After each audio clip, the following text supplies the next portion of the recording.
My God. It's full of piggy riffs.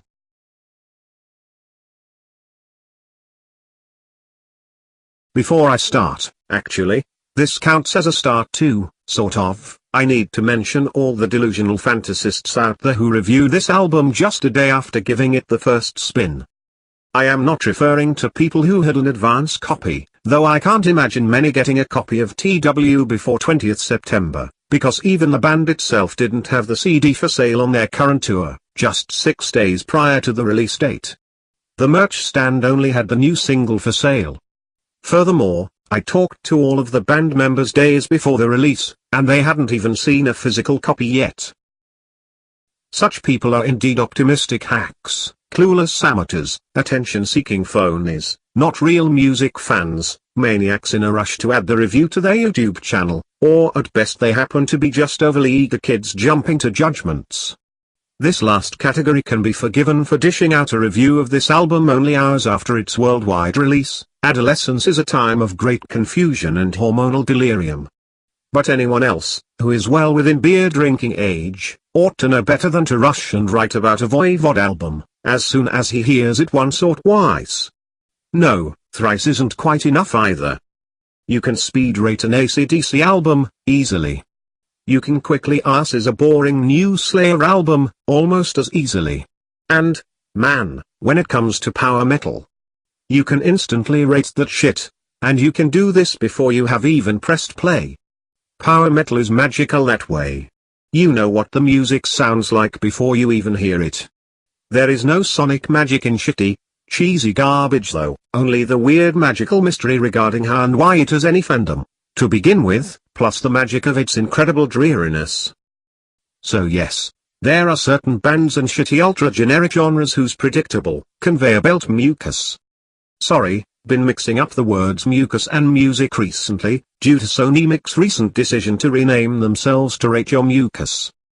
Anyway, there are bands whose conveyor belt formula bullshit can be easily assessed, that is raped within a fun, vicious review that annoys our YMZ incredibly vapid edgelords, within hours of obtaining the CD, or a pirate MP3 file. This album, however, cannot. This is Voivod. And it's not even the simplistic Voivod of the previous decade, but a new, somewhat refreshed, and much more complex Voivod than we'd had the displeasure of being bored with, during the dull spate of new Steadier albums. I am probably the last Voivod fan who had expected this great band to come back with anything much after Piggy's tragic demise.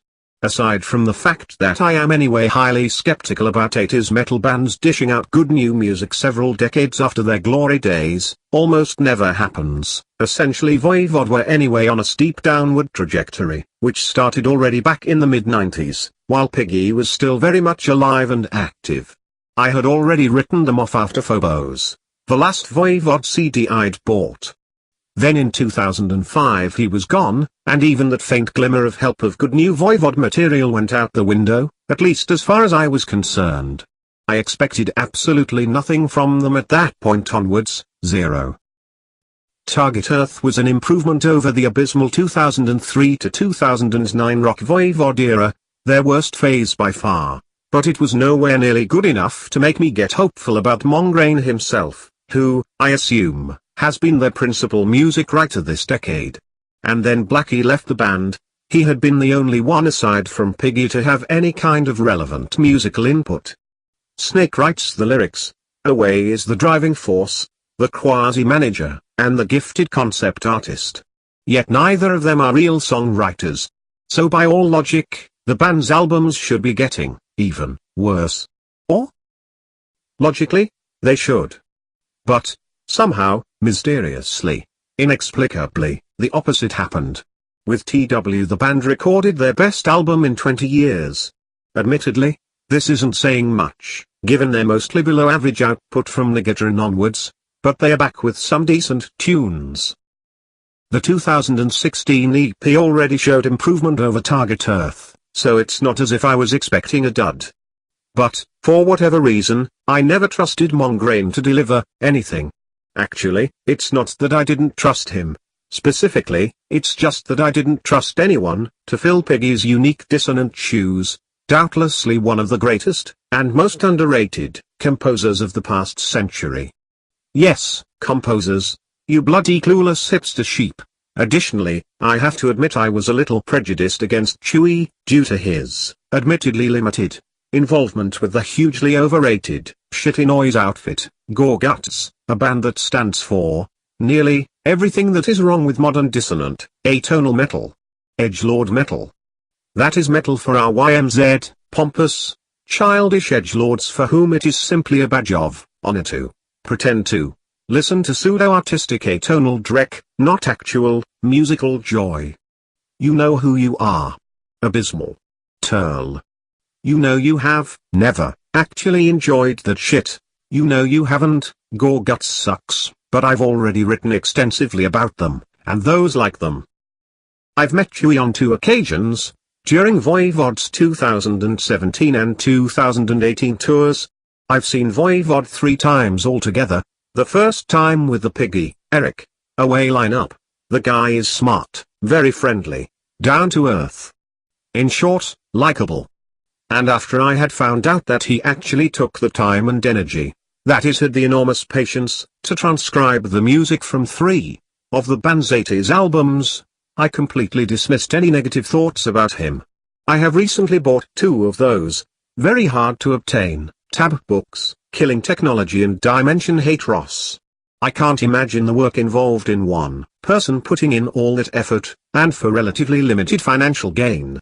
I have always been mystified, and perplexed even, by many of those 80s piggy riffs, so I am very grateful to Chewy for putting all that immortal music to paper. Several had tried before him, but failed. Yes. This stuff about the tablature books may be completely irrelevant to the weight, at least from your non-me perspective, but this is my stupid channel, my rules, and I can write about 3-headed, tennis-playing dolphins at great length in a Voivod clip, if I so choose. It's not as if anyone is reading these reviews, anyway.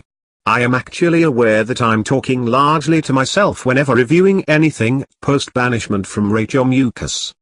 There are YouTube channels run by 9-year-olds talking about their homework, grades and the Disney Channel, that get more subscribers and views than I do. I have no illusions. This is, and will always be, one of the most unsuccessful channels ever, but that also gives me the freedom to just goof off, as I'm doing right now. I don't even have the common decency to place this paragraph into brackets, as I would have done, for example when scribbling up some shit for Rachel Mucus. Anyway, I saw the band exactly a week before the official release of TW, and after the gig mentioned to Chewy about the interesting and obvious jazz fusion influences in the new songs. They played 3 of them. He said something along the lines of "That's Voivod," then explained that as Voivod they can do anything they want. I fully agree, as long as that anything never becomes shitty hipster drone metal, or cheesy power metal. It's this jazzy feel that I enjoy as much as the more metallic stuff. I wish there were more of it. It's not the very obvious Voivodisms that make this album better than expected, or not just those. It's the stuff that Mongrain, as a jazz guitar college professor, injected into the songs that often work better. In fact, they'd be smart to get Jazzy Ore on the next album, should they ever make one. Trying to copy-paste Piggy, which the band is still doing to a good extent, won't work in the long run, so it's good that Mongrain is being a bit more himself on TW. People expecting a very heavy, wildly atonal album might be disappointed. It's progressive and dissonant, but not atonal. Heaviness-wise, I would rank this album somewhere around Nothing Face and Outer Limits. But that's just a rough estimate. Most of the music is relatively mellow, by their mid-80s or Phobos standards. The tunes are occasionally very Piggy-esque, a little too much for my taste, just as on't. There is even a theme taken from a song from Nothing Face, if I'm not mistaken, which is reworked in the closing song. As I mentioned, I'd rather the band just let Mongrain move in a jazzier direction, let Voivod become Mongrain's band, musically. For better or worse. Some of you actually consider this album a high point in the band's discography. Are you fucking nuts? Did you go out on a Bolivian mushrooms binge? With all due respect to my fellow Voivodians, but the ones who rushed to proclaim TW as strong a release, as the band's 80s-90s best, are insane. You are out of your minds, and out of your ears. TW may be a solid album, but it's nowhere near being in the ballpark of the band's golden era, 1984 to 1993. Not even close. Not by a cordially light year. As many as 4 of their first 7 albums are almost flawless masterpieces, the other 3 being bloody good, too. You sure you haven't succumbed to hype or fanboy expectations? TW isn't a masterpiece by a long shot, nor did it have to be one. It is quite enough, for me, that they delivered a decent product. Expecting them to go back to their best would be like expecting Lendl to start beating Nadal and Djokovic after he had rejoined the ATP Tour, 25 years after retiring. To use a more sensible analogy, it would be like the Beatles reuniting in the 90s, without either Lennon or McCartney, yet people, well, buffoons, expecting top-notch music, instant classics. Utterly unrealistic nonsense. Once great veteran bands with all their members intact struggle to write good material decades after their zenith, let alone veteran bands who lost key members. The problem I have with TW is that most songs are okay-ish, some more or less good, but no one song is consistently good from start to finish. Hence it is a bit surprising that I would pick the longest track, The Closer, as one of the many highlights. The second song, though, is the highlight. It starts off very well, with a slow, groovy riff, the album's best section, a very rhythm-based track overall, and the catchiest of the bunch. Unfortunately, it slackens midway onwards. The 5th minute starts off with a dull muted riff section, which does feature a fun guitar solo, but doesn't work, partly also because Snake's gruff voice is far from its 1987 best. His melodic voice is still acceptable, though no more than that, but any time he attempts to be aggressive it doesn't work.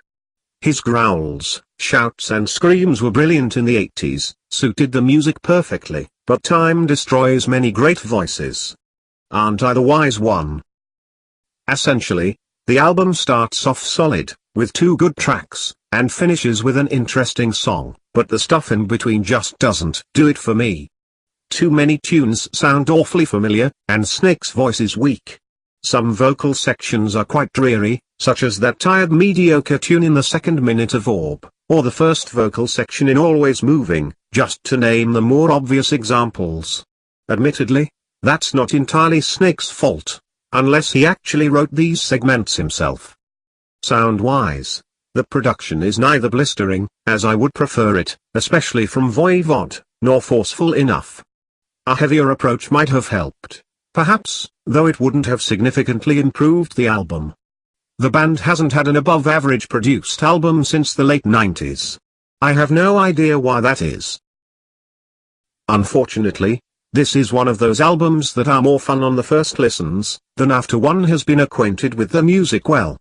At the latest, by the time I'd heard TW for the 10th time, I was starting to get restless, the main reason being that huge gap, songs 3 to 7, a section that offers very little. After a dozen spins, I realized that none of these songs will ever enter the pantheon of the band's best. If anything, my interest in the album seems to wane with every additional spin, and that is not a good sign for any genre, especially not progressive metal. Still, there are no truly bad tracks this time around. Nothing to fully ignore on repeat listens, at least not every time. That's another way how Voivod have improved. But is it enough? Depends entirely on your expectations. Without Piggy, this is probably as good as they can be. Best track. The End of Dormancy. Good. Sonic Mycelium. Average or blah. The rest.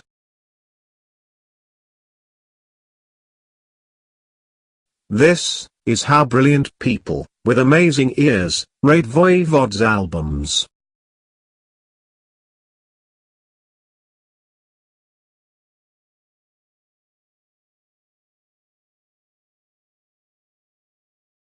I am not boasting. They are just signatures.